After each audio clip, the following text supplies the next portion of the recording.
I'm Dylan Bowman, and you're listening to the NEDA Podcast.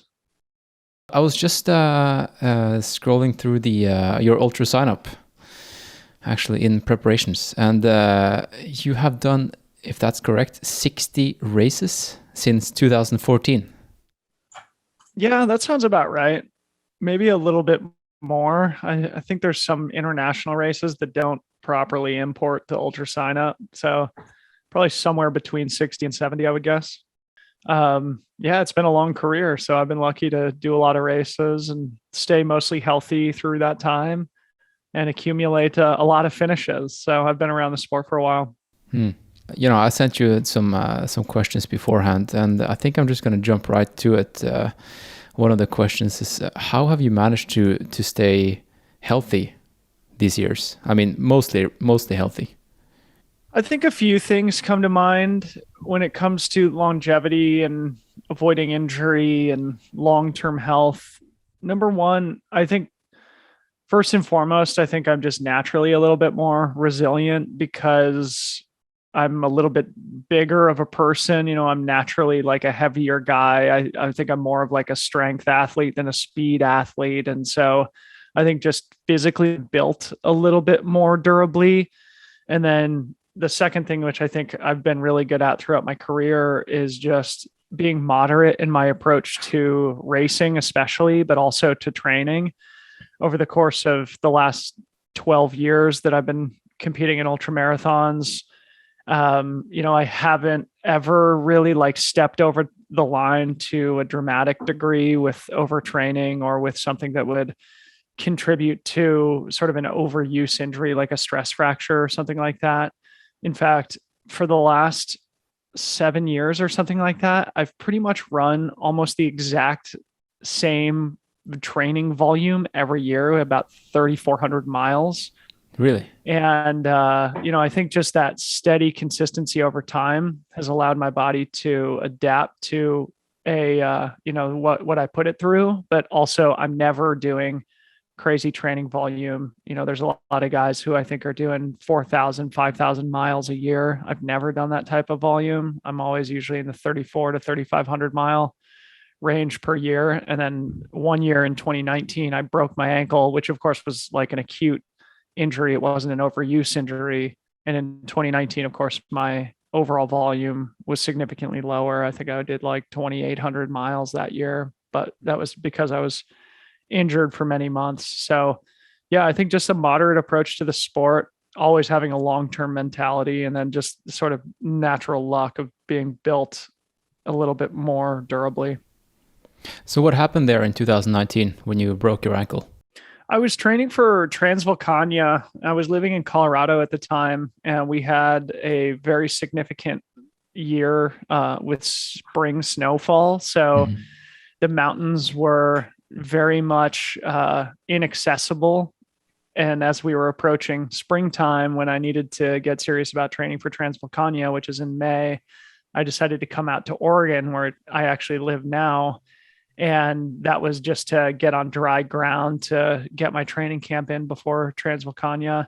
Drove all the way out here. And on the first day of my training camp, I was going up Mount Defiance. And on my way down, about a mile from finishing at the trailhead, I just stepped on a rock in just the wrong way. And I heard and felt a pop in my ankle, which I then learned was effectively my anterior taliofibular ligament breaking off the lower part of my fibula. So it was an avulsion fracture in my fibula on my left leg. And effectively, it's the same treatment as a severe ankle sprain. It just takes immobilization at first and then rest, and then slowly, very slowly regaining stability and strength in the ankle joint. So that was back in 2019. And that put me on the shelf physically for pretty much a year. Like I didn't feel, even though I got back to running much sooner than a year, it took about a year until I felt like I was back to my normal self after that injury. You had your physiotherapist on the podcast, right? Yeah, his name's Matt Walsh. He's an amazing guy. He's somebody who I think very highly of, and who I have a great relationship with, and who I take pride in the fact that I've sort of gotten him inspired about the sport of trail running. He's always been a runner focused physiotherapist, though he mostly worked with professional road and track athletes, a lot of the Nike athletes who live here in Portland. He worked on them for many years. And then, once he got acquainted with me and started trying to piece together the puzzle of how to get me back to 100% health, I could tell that it was really stimulating to him after many years of working with a certain type of athlete to be exposed to trail runners. And actually now we go to the gym every Thursday night. There's a group of trail runners here in Portland where we go and lift some weights with him. His name's Matt Walsh. He's an Australian guy. So we call ourselves the Walsh Wallabies. And so Thursday nights we get together and throw the weights around a little bit, and always, like focusing on strength, but runner and trail runner specific strength. So a lot of the things that help you with, ankle stability, with general strength and movement. Just developing better kind of movement patterns. And he's a incredibly intelligent guy who's helped me a lot in my career, especially the last couple of years. Can you give me some examples of the exercises you've been doing in your recovery phase, and what you're doing in your what did you call the training sessions? We call ourselves the Walsh Wallabies because he's Australian. So it's an homage to, the kangaroo type creatures that live in Australia. Yeah. So, we do a lot of stuff, a lot of sort of agility drills. We do heavy lifting like squats and deadlifts. And then we do, your classic kind of glute and hamstring work. We do, sort of like jumping and hopping and practicing like landing on a stable footing. And then there's a lot of stuff that I still do at home that he prescribed me for my ankle. And both my ankles have been really my only problem in my career. And since I got connected with Matt, knock on wood, I haven't had any ankle rolls, and I attribute it to a lot of the stuff that I do at home. Especially, I would say the most important exercise that I do basically every day is a bent knee calf raise. So I just stand at the base of my staircase, put one of my, the foot that I'm not targeting up on a stair, bend my back leg, and then just do simple calf raises on that bent leg. And what that does is targets the soleus muscle in your calf. Mm-hmm. And effectively what Matt taught me is that the soleus actually provides a ton of the stability in your foot.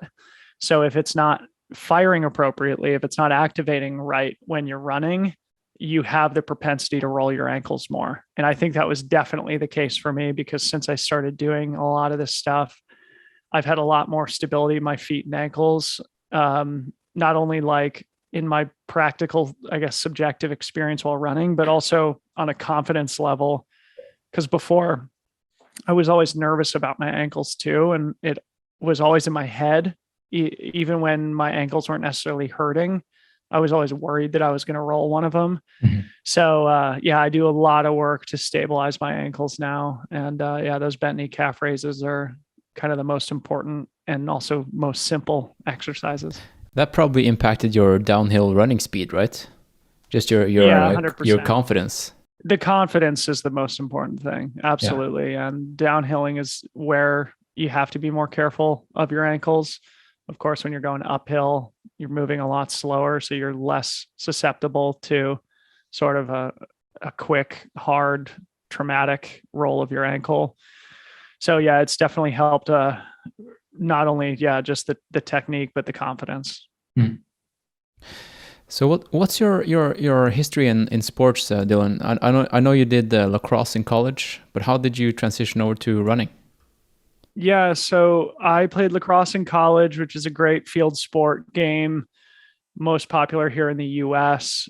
In college, my role on the team was to be kind of the hustle guy, the guy who covered ground on the field, who made plays in transition, who hustled for ground balls, and just was kind of the guy who didn't get tired, who played offense and defense and just covered ground. And so I'd always had the natural I guess, talent for endurance and for just not getting tired. And when I graduated from college and thus, my lacrosse career came to a close, I just sort of missed the daily practice of exercising, of like going to practice and honing a skill. And I'd always been an athlete. I'd always been a competitor and missed that part of my life. And so after a little while of partying too much and generally getting bored with my daily life without sport in my early 20s, I just started running for exercise. And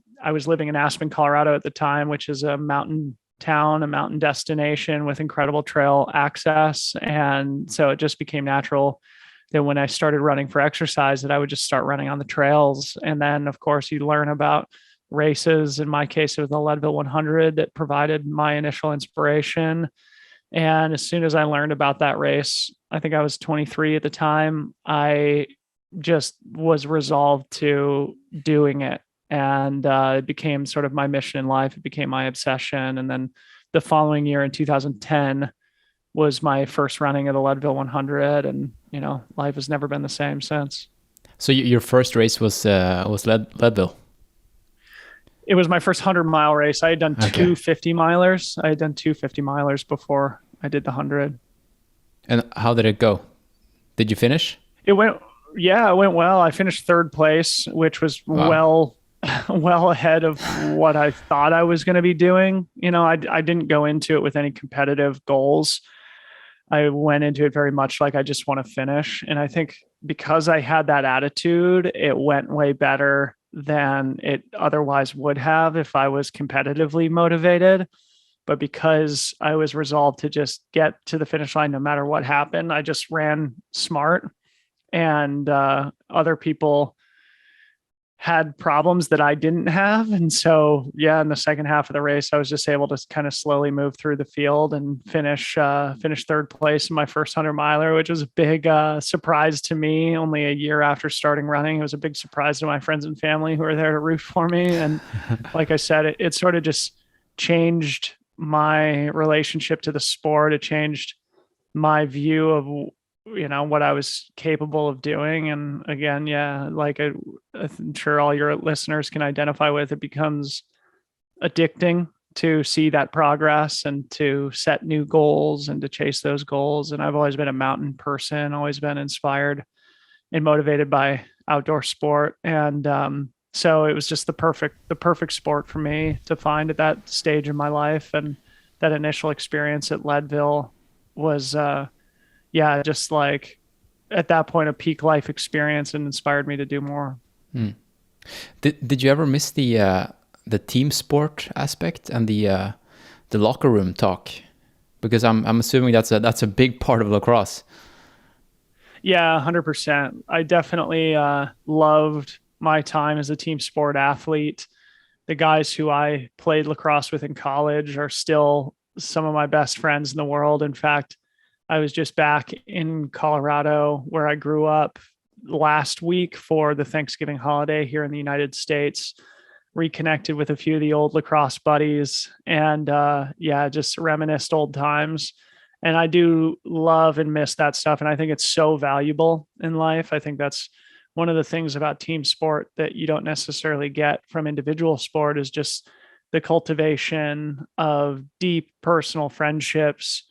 And just like the social aspect outside of the competition too. And this is why I'm so passionate about getting people into sport, of just like preaching the positivity that comes from being in that environment, and just how important it is to learn about how to be a good sport, about how to be gracious in victory and defeat, about how to be a good teammate. All that stuff is so applicable outside of the sporting context, but they're lessons that you learn in such a concentrated, beautiful way when you are part of a team. And it's one of the things that I love about trail running too, is, it's not a team sport necessarily, but similarly, a lot of the guys who I came up with in the sport who are quote unquote my competitors are people who I have a ton of respect for, a ton of admiration for. In a lot of cases, really good friendships with. And I think that's a unique thing about trail running that makes it special, is like you do kind of get that locker room vibe,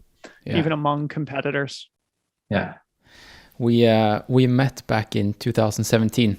I don't know if you remember that, but I was there at the San Francisco Running Company Saturday group run.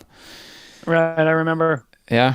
Can you tell me a little bit about the community in Mill Valley and what it's meant for you as a runner? Yeah, I lived in Mill Valley for 6 years, and it was coincidentally right at the time that they opened the San Francisco Running Company is when I moved to Marin County. And man, it was such a special period of my life, those 5-6 years that we were there. The community that we were, I think, an integral part of building in the Bay Area, and the friendships and experiences that came as a result are just some of the best memories of my life. And again, like some of the deepest friendships that I have in the world now are cultivated at that time as well. And I think, for those who haven't been to Marin County, it's trail running heaven, 365 days a year. It's great weather. It's beautiful, well-maintained trails that go forever in every direction. So it's a fantastic place to live and train when you're a trail runner. And it happened to coincide with, I would say, kind of like my peak years as an athlete too. So when I got there, I had already been in the sport for a little while, but once I got there and got connected with the community, ultimately got connected with a coach, started training with other people for the first time, started going to the group runs, started doing our weekly summit of Mount Tam with a bunch of guys too. I just became a way better athlete. I think just you can't discount the importance of community and the importance of training partners in improvement as an athlete. And it's one of the things that I really try to stress to younger athletes who are coming into the sport now is like, find people who you can relate to, who can push you, who you can be friends with, even if they might be a little bit more talented than you, which in my case was definitely the case. I wasn't the fastest guy in the group, and I would get my ass kicked in training, but it made me a much, much better athlete. And I've always, I think, been a better racer than I am a trainer. So the fact that I would get that, that extra motivation and the extra fitness from training with other people helped me to then go into the race environments where I think I'm more comfortable and where I thrive a little bit more, and put together, a few really solid seasons of racing when I was living in the Bay Area. So yeah, it's just a time of my life that I look back on with a lot of affection, a lot of nostalgia. My wife and I really miss it there. We miss our friends in the Bay Area, and who knows, maybe we'll move back there eventually. But the running community in the Bay Area is amazing. And it all started from the San Francisco Running Company back in like 2013, I think it was. And we were lucky to be part of it at that point. Are they still doing it? Oh yeah. They're still doing it. Hmm. Yeah. Still doing it. Cool. Of course, COVID ruined some of it. I think they canceled the group runs for like a year, but pretty sure they're back up and running now. That's actually, that trip to Mill Valley was one of the main inspirations for me and a couple of buddies starting our group runs. They're actually out running right now. We do it every single Tuesday at 6:00. That's pretty cool. 6 p.m. 6 p.m. Nice. Yeah. Cool. Yeah. Well, that makes me happy. Yeah. We had a very special thing. They still have a very special thing there, but yeah, I know you got to experience the vibe firsthand at the San Francisco Running Company. And yeah, it was even more special to live there for years and get to be part of that. Yeah, I would imagine. You said you were a better racer than a trainer. I'm the same kind of runner. What do you think distinguishes us from the others? Geez, I think going back to one of my earlier answers, I've always been a long-term oriented person. And so I never get caught up in the details. My wife is a very detail-oriented person. I'm very much like a big picture type person. I think that's one of the reasons why our relationship works really well is because we have different strengths and weaknesses. But that's always been my disposition, is like I'm always focused on the macro rather than the micro, and I always think long term. And so, what's long term for you?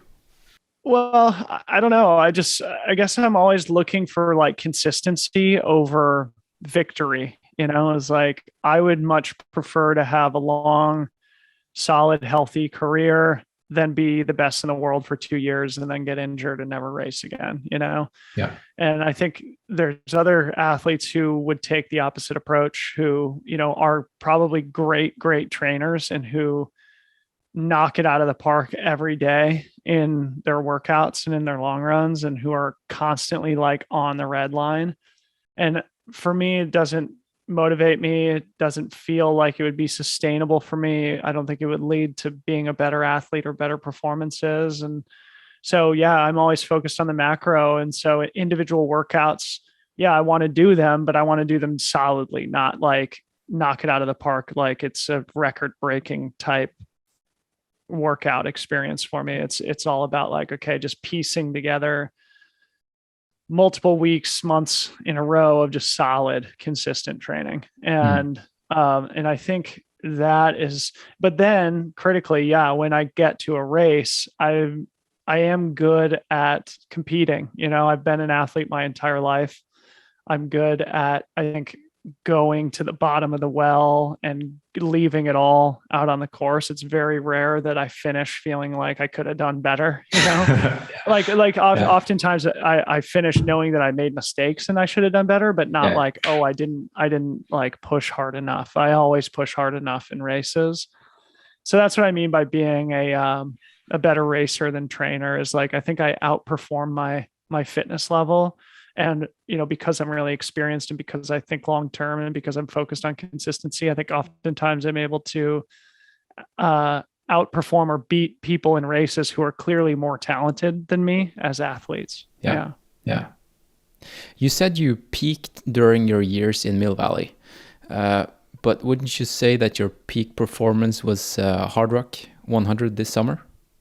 Yeah, it's definitely one of them. Yeah, I guess what I mean by that is like, okay, so I probably moved to Mill Valley when I was like 27 and left when I was like 32 or 33, I guess. Mm-hmm. And yeah, those were like really important years in my life, because before I moved there, I was still like kind of gaining experience as a trail and ultra runner. And because I didn't grow up as a runner, I still felt very new to running in general.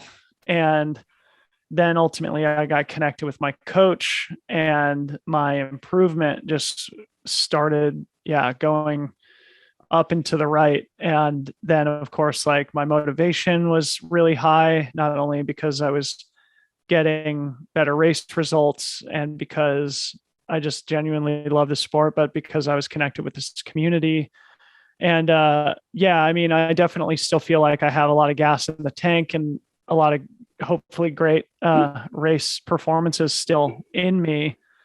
But I don't know, it's hard to really describe just how special that moment in time was when we lived in Marin and when we were part of that San Francisco running company community.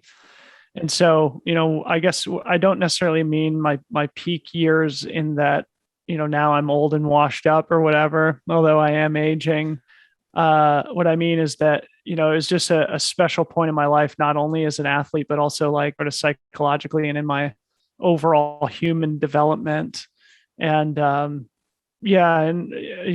guess there is something to be said for the fact that, when you are 27 to 32, you probably are, their training does come easier for sure. Yeah. It is easier to, go out and do these group runs with a bunch of really talented people probably than it would be for me now as a nearly 36-year-old person. So that's kind of what I mean by the peak years of being an athlete. But yeah, Hardrock was 100% one of, if not the best performances of my career. So, that was only 5 months ago. So it gives me some hope that there's still a few more of those left in my body before things start going downhill too fast. Yeah. Let's talk about Hardrock. Let's talk about your training leading up to it and the tapering process, because I think your debrief episode with your brother, I think that's one of the best, not just the Pyllars or FreeTrail podcasts I've heard, but like one of the best podcast episodes ever I've heard. Thank you. But let's talk about it. How did you train to be able to play second?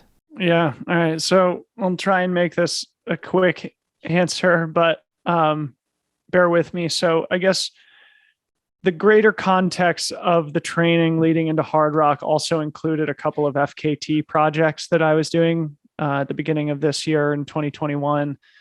Of course, we were still dealing with some COVID issues. There weren't a lot of opportunities to compete still. So I think it was February or March, I went and did an FKT project in the Joshua Tree National Park here, which was about 35-mile FKT, which was 4.5 hours, I think it was, and a really good sort of high intensity sort of race simulation that was sort of meant to be kind of the kickoff of my fitness going into Hardrock, and also just a way to rev the engine again after a year of not racing because of the coronavirus. And so after that FKT, I then went and did another FKT on the Backbone Trail in Southern California, and that was a 67-mile route. So I guess that's like 90-kilometer run. Another solid FKT project for me. I think it was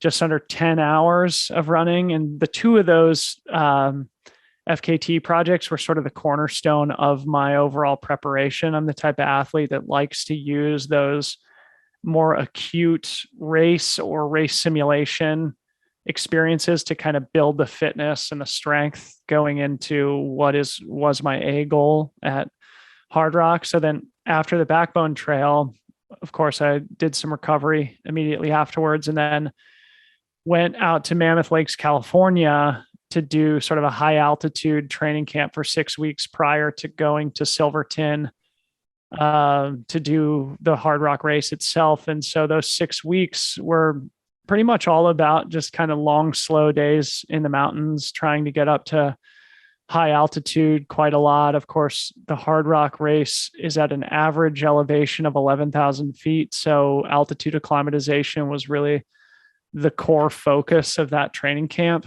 And it wasn't as if I had a bunch of regimented workouts that I was trying to do. It was more so just building the endurance engine and the altitude acclimatization, the hiking muscles, and putting all those pieces together then allowed me to travel to Colorado feeling not only very fit after the 2 FKTs and a really solid altitude training camp, but also, just like feeling really prepared for the specific demands of Hardrock, that being mountainous environment at high altitude.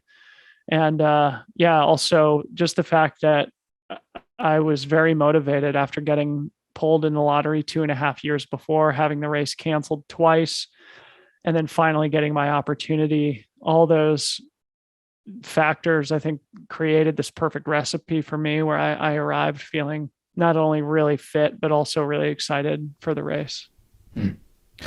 Now, what about the last 2 weeks before the race? Because I remember you talked about this in the podcast. Yeah. So I guess the last 3 weeks, I'll tell you about, because I think it's also relevant. So 3 weeks before Hardrock was the Western States 100, where I did the live stream commentary for the whole weekend. And because I knew my training was going to be compromised because of Western States, my responsibilities there, I did a big, huge sort of 3-day training camp prior to Western States so that I would arrive feeling tired and ready to rest. Yeah. So that was great. I think that was actually a really smart thing for me to do. Western States was incredible. Then we drove out to Colorado. And what you're referring to was just the feeling that I had about wanting to balance freshness versus fitness. And this is something that I talk about all the time. And before every race that I do, especially these really important ones like Hardrock, I make a point to try and learn as much as I can from other people who've done the race. Oftentimes, going back and reading race reports, listening to interviews, looking over Strava files, things like that, just to try and learn as much as I can and try and get some of the advice from people who've done the race before. And one of the themes that I noticed in some interviews that I read and listened to was some people saying that it was really important for them to arrive feeling very fresh. And this was something that Hal Kerner said, who's a past champion, that Jason Schlarb said as a past champion, that Adam Campbell said as somebody who has finished on the podium, I think twice at Hardrock. And it was something that stuck in my brain. And so I really wanted to get to the start line, obviously knowing that I was fit, but also feeling really fresh. And so one of the anecdotes that I shared in that podcast that you referenced earlier was when I got to Colorado, I planned to do one more really big run on the course and ultimately cut it way short just because I was feeling incredible. I was like super energized. I felt great at altitude. I was so happy to be there. And I wanted to save that energy for the race. I think oftentimes in our sport, we see this at UTMB every year where people go probably a little bit overboard once they arrive in Chamonix and see what an incredible place it is. And for me, I wanted to avoid that. So I cut that run short, just feeling like, okay, I'm ready. You know, I don't need another long run. Like I've been doing this long enough. And I put my work in, and now it's all about freshening up. And so really those last 5 days before the race, I think I did 2 30-minute jogs in the last 5 days, which is obviously much less than I would normally do. And then, arrived feeling very, very fresh, and it paid off for me. The Grand Raid, how hard was it? On a scale from 0 to 10. Yeah, I mean, it was definitely the hardest race I've ever done. It's completely different from any race that I've ever done. Like it's nothing like Hardrock. It's nothing like UTMB, even though it's 100 miles with 10,000 meters of climbing, just like those other two races. Was it because you weren't prepared, or was it because it's objectively just harder? Yeah, both. Yeah, I mean, it is objectively harder. Like for example, I think the winning men ran about 23 hours at the Grand Raid. That's like 3 hours slower than UTMB for the same distance. It's kind of significant. It's like much, much slower and harder. And it's crazy hot. It's wildly technical. It's just a different race, and it's hard to really explain or describe why it is so hard, but it is. It really is. But a lot of my problems were also, to your point, because of the fact that I just wasn't fit enough. I didn't do enough training beforehand because I've just been so freaking busy in my personal and professional life. And I just wasn't able to put together the training camp that I was before Hardrock. So I just wasn't as fit. And obviously that's very important, even though I have a lot of experience. And even though I had done Hardrock earlier in the year, I had just lost too much fitness to go to that race and have any expectation of performing well. So, that was probably the genesis of most of my problems. I mean, I did feel really good for the first 15, 16 hours, but then, my fitness, wasn't deep enough to, get me the full 100 miles feeling good. So, the second half was very much in exercise and survival rather than in competition. And luckily I was able to make it to the finish line, learning a good lesson as a result. But I really, in retrospect, I probably shouldn't have even gone to the race, given where my fitness was. Really? And that's probably why, my memory is that the race is just so hard.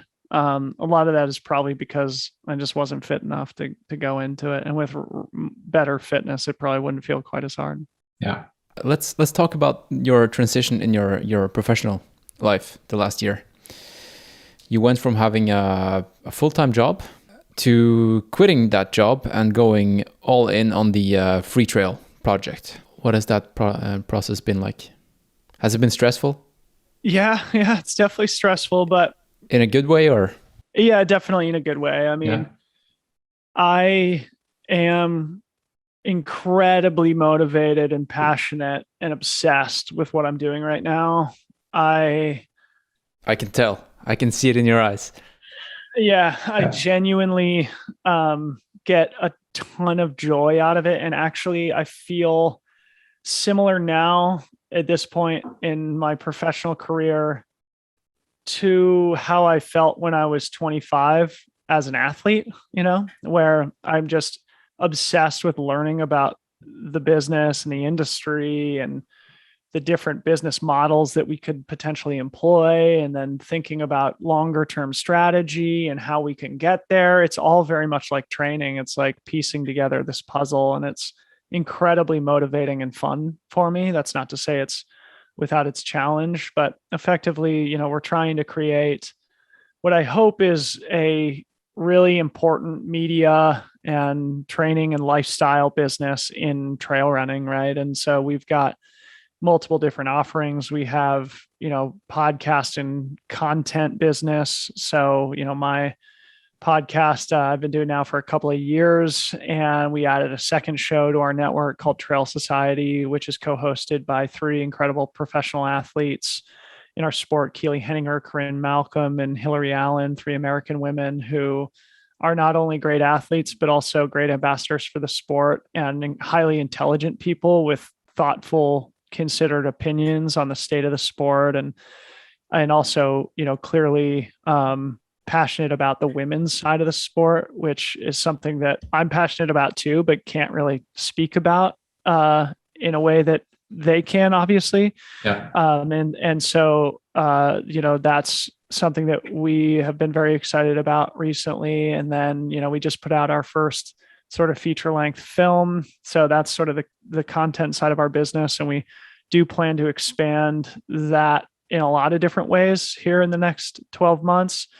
And then we also have a digital mobile training app. So for people who want a little guidance in their trail and ultra running journey, it's an app that has a library of a bunch of different sort of training plans and training content and strength routines and physical therapy stuff with the guy, Matt Walsh, that I mentioned earlier in our conversation. And we're building community around that. We've developed like incredible friendships with a really awesome group of people around the world who are training with us.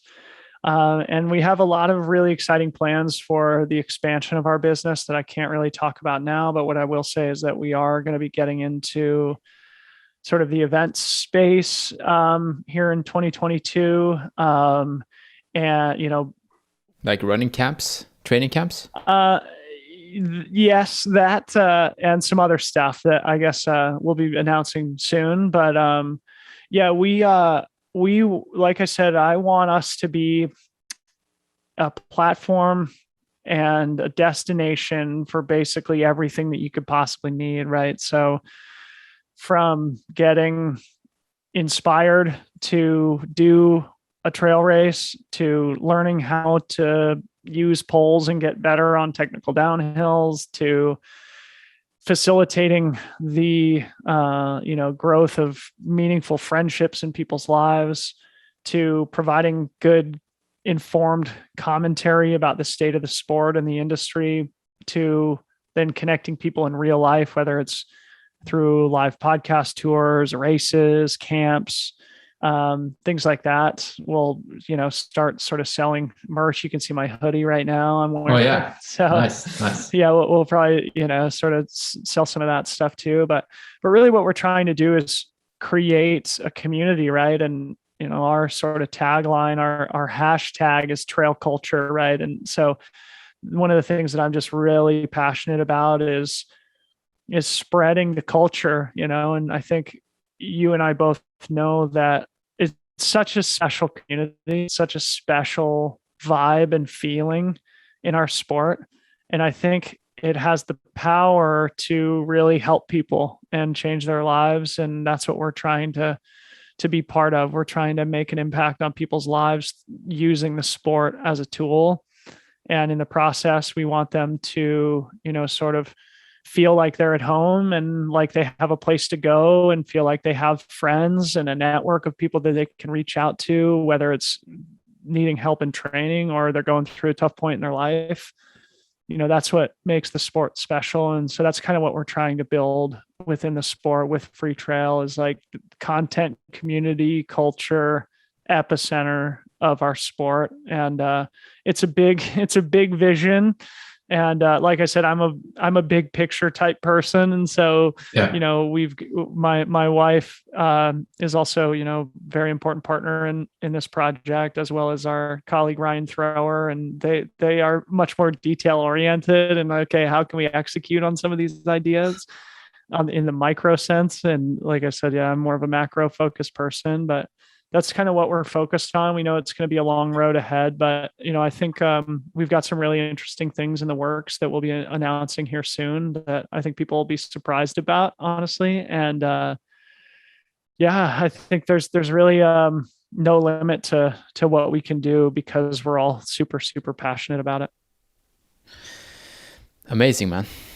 Imagine if this was a thing when we started. No kidding, right? No, but I think it's... What was your resource for learning back in the day? Oh my gosh. Oh, you mean about running or about... Yeah, just trail running, ultra running. So this is a good, illustration of how things have changed. When I was learning about the sport in 2008 or so, I was reading blogs, right? I was just like going on, and this is like when I Run Far was just Brian Powell's blog. Yeah. Where this is before they were like providing world leading coverage of races and news in the sport. But then like Anton Krupicka's blog was a transcendent, inspirational fountain for me. It was like I couldn't get enough. I read every single blog post he put up multiple times. And there was obviously a bunch of other athletes in the sport who, that's how we shared information with each other. We just wrote stupid long blog posts that were completely boring for most people. And now obviously most of that is moved onto social media where people can share their learnings. And it's, I think, a lot easier to approach the sport now, especially with the advent of YouTube and stuff also, where you can kind of like, for example, at the Grand Raid, I could like go on and watch YouTube videos and learn a lot about the course just by staring at a screen. Back in the day, it was like you actually had to read, you actually had to seek out information. You got Ultra Running Magazine in the mail. And that's how I learned. And I think it's part of my personality is that I get pretty obsessed with things and then I just can't stop thinking about them, and I work on it nonstop. And that's very much how I was with running when I was, 23, 24, 25. Really, that's how I was. And I would say until about a year and a half ago. And now it's very much how I am with our business now, is like, I just can't stop thinking about it ever. And I'm just so motivated to learn. And I just listen to podcasts and read books and try and figure out how to do this stuff. A lot of that is very similar to the feeling that I had when I was learning about running for the first time. When your hobby becomes your business, there's always a risk of you kind of losing an edge or some of its charm. Have you ever been scared of this might ruining your joy of running? Yeah, for sure. Yeah. It is something that I think about, is like, if I do try and make this the core focus of my life, like, will I grow to resent the sport, or will I lose my passion for it? And I don't know, honestly. I could. Are you willing to take that risk? Yeah, I guess I am. I mean, I don't necessarily think it's likely, I really am possessed with a feeling of mission, and I really do feel that it's not just like selling ads for a podcast. It's not just like trying to get people to subscribe to our app. It's about like trying to freaking make a difference. It's about trying to have an impact. And I think that sense of mission helps me to hopefully avoid growing to resent the sport or losing my passion for it. But yeah, I mean, it is, I guess, a possibility, but a risk I'm willing to take. I don't know how many podcast episodes you've done now, but what episode has been your favorite so far? Oh, geez, you're putting me on the spot here. I guess all right, so this sort of ties into your last question. So I am definitely interested in things outside of trail running too. And so one of the things that I will probably do more of in the future is some shows, like some episodes that aren't necessarily only about trail running. So like, for example, we'll be putting up a podcast this week where we talk more about like investing and cryptocurrencies and financial markets and things like that, which is something that I sort of read and learn about a lot, and that I'm interested in. And so that's like a fun little way for me to keep it fresh so that I'm not only talking about trail running, and so that I can hopefully avoid getting burned out on it. Like I told you before we hit record here, I just recorded a podcast myself for my show with a woman named Jill Wheatley, who's a really inspirational climber, like a mountaineer and alpinist. But she lost about 70% of her vision, had a traumatic brain injury, and just summited an 8,000 meter peak. So it's obviously outdoor oriented, but not trail running specific. And so, that's kind of an example of me wanting to sort of branch out a little bit, or just at least change it up every once in a while. But back to your question about episodes that really stick out to me. I mean, the first one that comes to mind was our first episode, which was with a friend of mine who is a master sommelier. So he's a master of wine, and he's somebody who I've always had a lot of respect and admiration for. We're about the same age, and I just feel like there's a ton of overlap between the experience of being an athlete and being a high performer in any industry. And in his case, there's like 200 master sommeliers in the world, and he was the second African American to earn his master sommelier. I think he was also like the second youngest to ever do it. So he's a seriously high achieving, hyper intelligent, high performing person, but he's not a runner. Right. So that's a really fun episode for me. The guy's name's Carlton McCoy. And that was our first ever episode. And then some other ones that come to mind that aren't as recent, that maybe like newer listeners haven't gone back and listened to. I did one with Jason Schlarb. Man, it must have been I can't remember now, a year and a half ago, probably, that we recorded that one. And that one I think was really fun and interesting and human. I did one with Ellie Greenwood, who was obviously one of the best of all time in trail running. So one of my personal inspirations when I was coming into the sport, but somebody who has dealt with a lot of injury and who has gone through being one of the best ever to now like not really even being able to run. And those are a couple of my old school favorites. And then, but yeah, I mean, every episode is really enjoyable in its own way. I did one with Katie Asmuth recently, who's an American ultra runner that I really enjoyed. And then we're going to be releasing some cool ones here in the next couple of weeks that I also really, really enjoyed recording. So yeah, I mean, I have so much fun doing the podcast, man. It really is like the core of my, I guess, passion. I just love it. And I'm sure you get a similar satisfaction from your show, but I think we've done like 80 some episodes now, and they're all sort of special in their own way, I feel like. Are you ever nervous before recording? Like, are you ever super starstruck? Like, for example, with Eliud Kipchoge. What was that like? That's probably the most nervous I've ever been. I'm not somebody who typically does get nervous, no.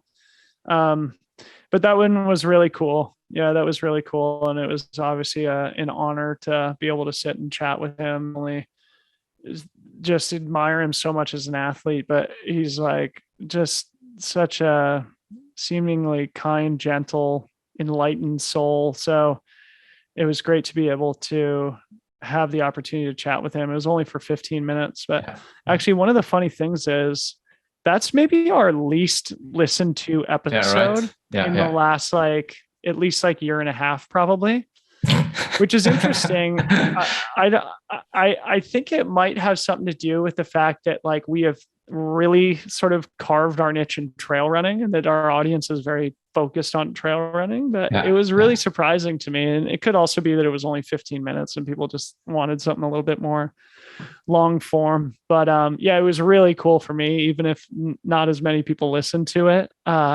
It was really freaking cool to be able to chat with him for a few minutes. How did you get in touch with him? Basically, they put out this new film. Forget if it's on Netflix or where I watched it, but it's called The Last Milestone, and it documents his breaking of the 2-hour barrier. And basically just some PR agency reached out to me and said, do you want to have him on the podcast? In fact, it's a better story, but basically because I get a whole bunch of these PR emails of hey, you should have XYZ on the show. They just put out this film, or they just wrote this book. And almost 100% of those emails I delete and I don't even respond to. But for this one, I responded, and they were like, hey, do you want early access to watch this film? And I said, yeah, sure. I'll watch it. So my wife and I watched it, and then they followed up and they said, hey, did you watch the film? What'd you think? If you liked it, we'd be happy to set up an interview with somebody. And my thought was that they wanted to set me up with an interview with the director or, producer, or somebody who worked on the film. And so I responded and said, yeah, well, I'd be happy to chat with Elliot, sort of making it abundantly clear that I didn't really have an interest in talking to the director or whatever. I wanted to talk to the GOAT. And to my surprise, they're like, okay, well, here's his availability.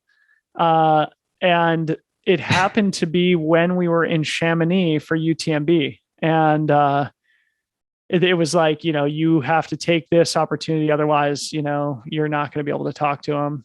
So my wife was able to chase down a co-working space in Chamonix that had solid, reliable internet access. Because the place we were staying at, even though it was nice, it didn't have great internet access, especially for trying to do a Zoom call like this.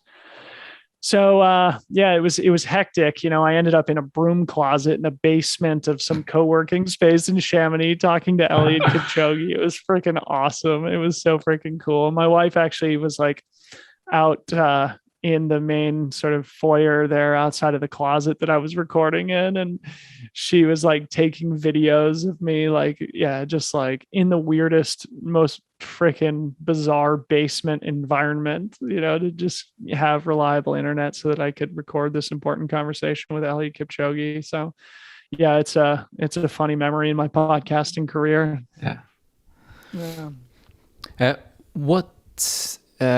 What kind of trail running content out there inspires you? Is there a movie, a book, a podcast? If you want to get stoked, what do you put on? So a couple of things. Number one, I just watched the Solomon running video about Courtney Dauwalter and Francois Dane when they did Hardrock UTMB double this past summer. Yeah, long shorts. I loved it. It's one of my favorite pieces of trail running content ever. It probably has something to do with the fact that I have a short cameo in it. And, I was at Hardrock this year, but I just think that those two athletes are so admirable. They're so incredible. They're obviously just ridiculously talented, but they're just so cool and they're so good, and they're just humble, hardworking, interesting, family-oriented people. And I just love that about our sport. So that's something that sticks out in my head, something I've enjoyed recently. And then one of my favorite things ever, this will be a little bit more, I think off the beaten path, or something that people aren't as familiar with. There's a really great trail running photographer named Alexi Berg. He's a French guy. Yeah. And he made a book called, I think it's called Grand Trail. I got to look it up now. Yeah, I think it's called Grand Trail. Yeah, Grand Trail by Alexi Berg. It's like a coffee table book with a ton of beautiful images and then some sort of written stuff about some of the great characters in our sport. I think it came out probably 5 or 6 years ago now, but I still keep it on my table. I still open it up frequently. And I just think very highly of him as a photographer. I think he does an amazing job of capturing the spirit and the feeling. And so that would be one of my favorite all-time things. And then from just like a training perspective, I think Jason Koop's book is phenomenal. Training Essentials for Ultra Running is a great book. I have it here. Yeah, he's the new version is coming out, I think, in the next like month or two. And it's apparently like 500 pages. He sent me the digital copy. It's just this freaking insane PDF. I haven't had a chance to open it up yet. I'm probably going to wait to like actually buy the book. So, cause I read better when I actually have a book in my hands rather than try and scroll 500 pages of a PDF. But those are some of my favorite things. I heard in the debrief episode after the Grand Raid race, you talked about your mindset, that your mindset had kind of changed after you started the podcast and this whole ecosystem, that you didn't want a DNF because you wanted kind of the correct story to be told, or the best story to be told. And I have the same kind of experience. I think I had a pretty similar experience in TDS this year that you had in Grand Raid. And I think I finished just because I have this podcast. Otherwise, I would have DNF'd. Yeah. Can you talk a little bit about that? Yeah, I mean, it was a couple of things for me. Number one, the Grand Raid, Reunion Island specifically, is so far away from where I live. You know, it takes an enormous effort to get there, and the way that like things in my life are changing right now, it's like, who knows if I'm ever going to have the opportunity to get back. And so I really didn't want to go all that way and not come home with a finish. So that was really the main motivator. But yeah, I guess on a more narcissistic level is, we had the support of some brands to make a film about it. You know, my vision was that I was going to be able to go down there and have the race of my life and finish with my arms over my head and hopefully win the race and, you know, make a beautiful film about it or whatever. But, you know, that quickly, or not quickly, but, you know, somewhere around 100 kilometers in the race, it was very clear that it was going to be all about just finishing, not necessarily winning the race. And I didn't want a film to be made about me dropping out of the race. And, you know, we had the support of these brands, so we didn't really have the option of not making the film, you know? So that was definitely part of my thought process, is like, well, you know, I better get it to the finish line because I don't want to make a movie about being a quitter, you know? And I guess it's somewhat shallow to have that be kind of part of your motivation, but it helped me to get to the finish line. But like I said, I think I was more self-driven, self-motivated to just get it done, because I knew that if I did, I could go home with a finish. And then if I never make it back again, at least I knew that I had gotten it done. Yeah. And so that was, I think, more in play than the film aspect, but the two of those things together, helped me to persevere. Are you going to keep training and pushing for the next seasons, or are you stepping a little bit back and doing more content creation? What's your future plans? Dude, I honestly don't know. I really don't.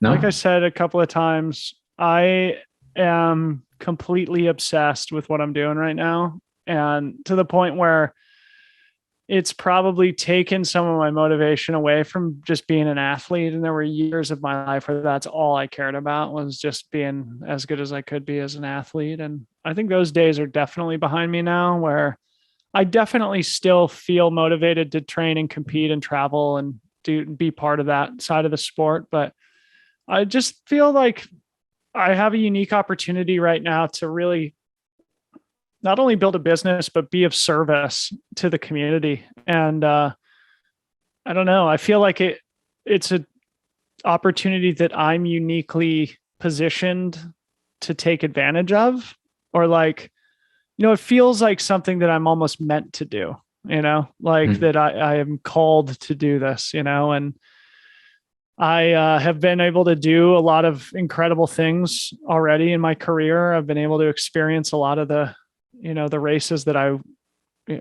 dreamt about for years. I've been able to do Western States and UTMB and TDS and Hardrock and many other incredible events around the world. I've been able to see vast, many different parts of the world as a result of my competitive career. And I honestly don't know, like how much time I'm going to have. Honestly, like I've been so freaking busy trying to build this thing that it has taken away the time that I used to spend, working on my body and trying to get super fit and putting in big volume. And so I would definitely like to, what I think is most likely is that instead of doing 4 or 5, 6 races a year, maybe I'll do 1 or 2 kind of thing.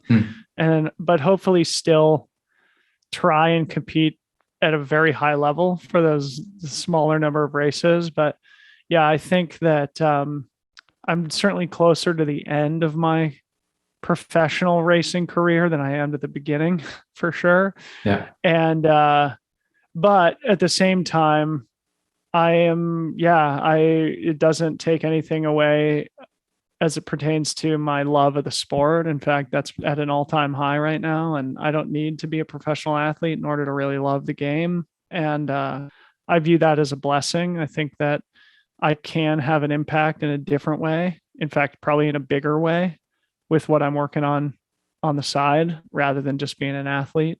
And that really motivates me. So the future is to be written, to be determined. I'm not done racing by any stretch. I'm not retiring or anything like that, but I wouldn't be surprised if, because of this project that I'm working on, if I'm forced to race a little bit less, train a little bit less, and maybe even, be, when I do race, be a little bit less of a high performer than I want to be as a result. Yeah, I understand. I have a listener question. Sweet. Her name is Nora Ceres. What race would you do in Norway? Do you know of any races in Norway?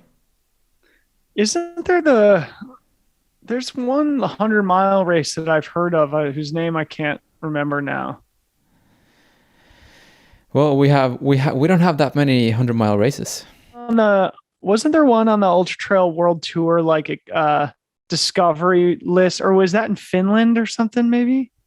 I don't think we have any races on the Ultra Trail World Tour. Well, I don't know any races in Norway then. No, right. I would love to visit there. I mean, one of my close friends who I played lacrosse with in college lives in Oslo now, really? With his wife, who I also went to college with. Yeah. And their 2 kids live in Oslo. And so I'd really like to get up there. And yeah, it'd be fun to pair a race with it. So I'm open to recommendations. You probably heard of Tromsø Sky Race. Oh, of course. Yeah. I've heard great things about that event. It's not really in my wheelhouse, the sort of shorter, uber technical races, but I've heard great things about it and would love to be part of it. Yeah, the kind of sky race.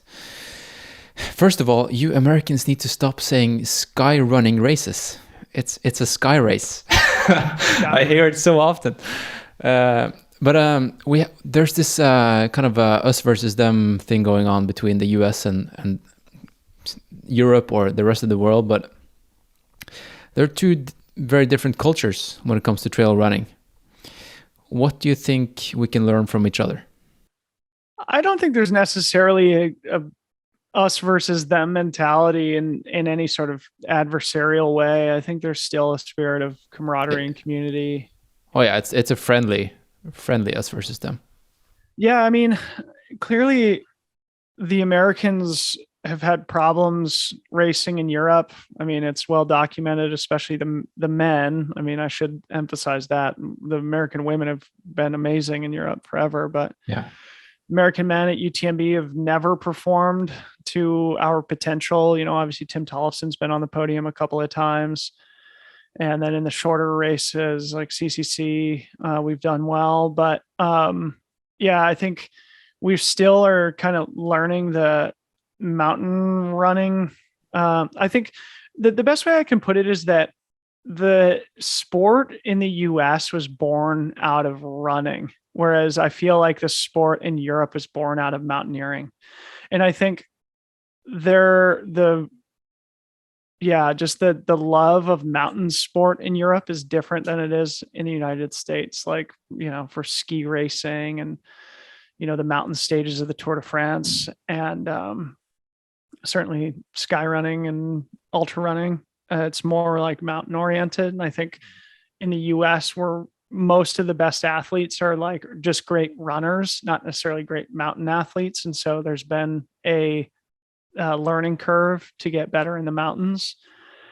So that's definitely what the Americans could learn from Europeans. And then I guess vice versa, you know, if for a lot of the Europeans who come over and race in the US, they probably find that they have to practice running faster for longer periods of time with less opportunities to hike, because that's how the sport is sort of executed here in the United States. And that's how most of the race courses are designed to be more runnable, to be less mountainous.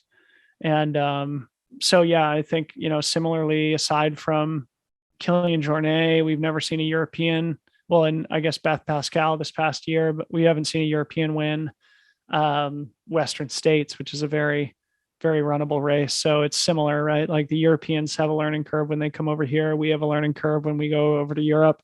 Unfortunately, you know, the European part of the sport is just much more powerful than it is in the US, even though most of the sponsors and brands are based in the US. Certainly almost all of the important races and competitive races in the world are in Europe or in different markets, because in the US we can't have big races, unfortunately. So, you know, it's a challenge for Americans because we do have to do a little bit more traveling to get to the races. And then when we get there, we're in environments that are very hard to train for in the US just because the terrain is a lot different in Europe. So, but I mean, it's amazing. It's like, that's what makes the sport cool is there's so many different types of courses, so many different types of races, so many different distances, so many, just like different terrains and environments that we can compete in. And that's why it's constantly entertaining. We constantly are forced to learn and evolve. Yeah, man. Before we finish off, do you have any training advice for young athletes? Think long term. This, I think, has served me well. Think long term. Yeah. Focus on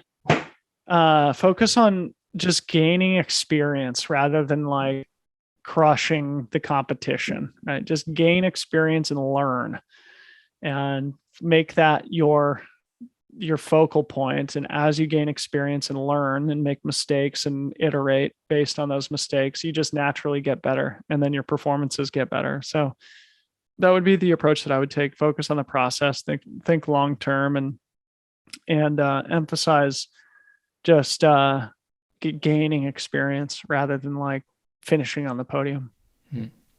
Now, where do you see the sport going? If you can think long term. I mean, 10 years.